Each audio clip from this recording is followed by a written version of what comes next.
Stem Cells and Aging, a project by Katia Vales, Jelecia and Natalia of Emory University.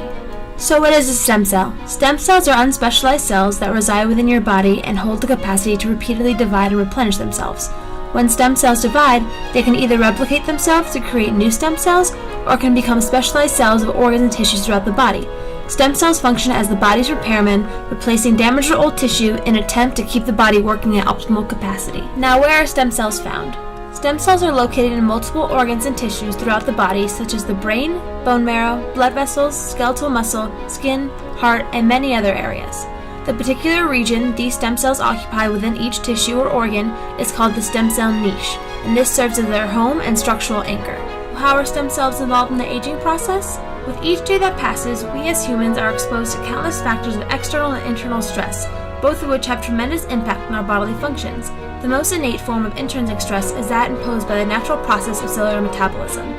All the cells of the body need oxygen, which they metabolize to create fuel. However, in order to convert this oxygen into the fuel and energy it needs, a cell must steal it from another cell, leaving that cell in a radical state, which, unless reoxidized, will cause damage to surrounding tissues and mutations within the cell. This can alter its DNA. As stem cells continue to divide and replicate, they continue to be exposed to the toxic byproducts of their natural metabolism, and thus continue to pass on the required mutations to their future generations. Therefore, in order to prevent these damaged mutated cells from venturing down dangerous paths, the body signals for their destruction in a process called apoptosis. Thus, as you age, you lose populations of stem cells little by little. But what becomes of the stem cell populations that remain? They too age just as we do, and as a result of their age, their lineage and differentiation capacity slowly becomes restricted. This means that older stem cells are no longer as efficient as young stem cells at migrating to their target or damaged area within the body, a process called homing, therefore reducing their ability to differentiate into fully specialized cells.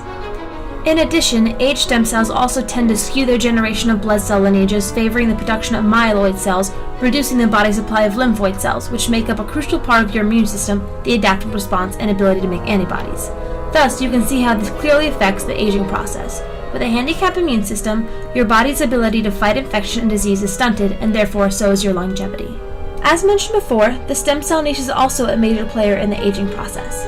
Each niche maintains the structural support, low oxygen environment, topographical information, and physiological cues, which are all crucial to stem cell functionality. However, over time, the stem cell niche loses its ability to properly regulate the communication between extrinsic and intrinsic signals of the body, and therefore becomes less and less efficient at maintaining the appropriate state of each stem cell. Thus, due to the combining effect of these factors on our stem cells, our aging bodies become less and less able to defend themselves against the threats of time.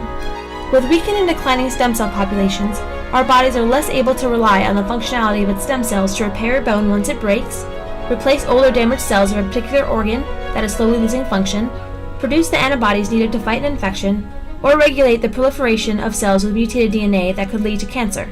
So when looking at the bigger picture, it is no longer a surprise why our aging bodies become more and more prone to the wrinkly skin, brittle bones, and degenerative diseases that increasingly define our elderly population. However, other than just factors within the body, behavioral choices and nutritional habits can also impact stem cell health. Thus, as young adults, we can promote healthy stem cells and longevity by adopting healthy behaviors such as better nutrition, regular exercise, and stress management, which altogether aid in stem cell proliferation, differentiation, survival, and regulating oxidative stress. These factors also influence energy metabolism that our brain needs to function correctly. If these factors are not regulated properly, then the brain cannot maintain homeostasis, thereby preventing proper communication between the brain and the rest of the body, which is necessary to relay both the extrinsic and intrinsic signals, sustaining proper stem cell health and function. So instead of going for fast food for lunch, why not opt for healthier options such as a sandwich and some fruit? Also, instead of watching that 30-minute episode of How I Met Your Mother as a studying break, it'd be better just to get up and go for a quick run instead. Lastly, you can work to reduce your stress load by adopting better time management habits and making sure you're getting enough sleep. All of these things will help you prevent additional stem cell damage that lead to aging.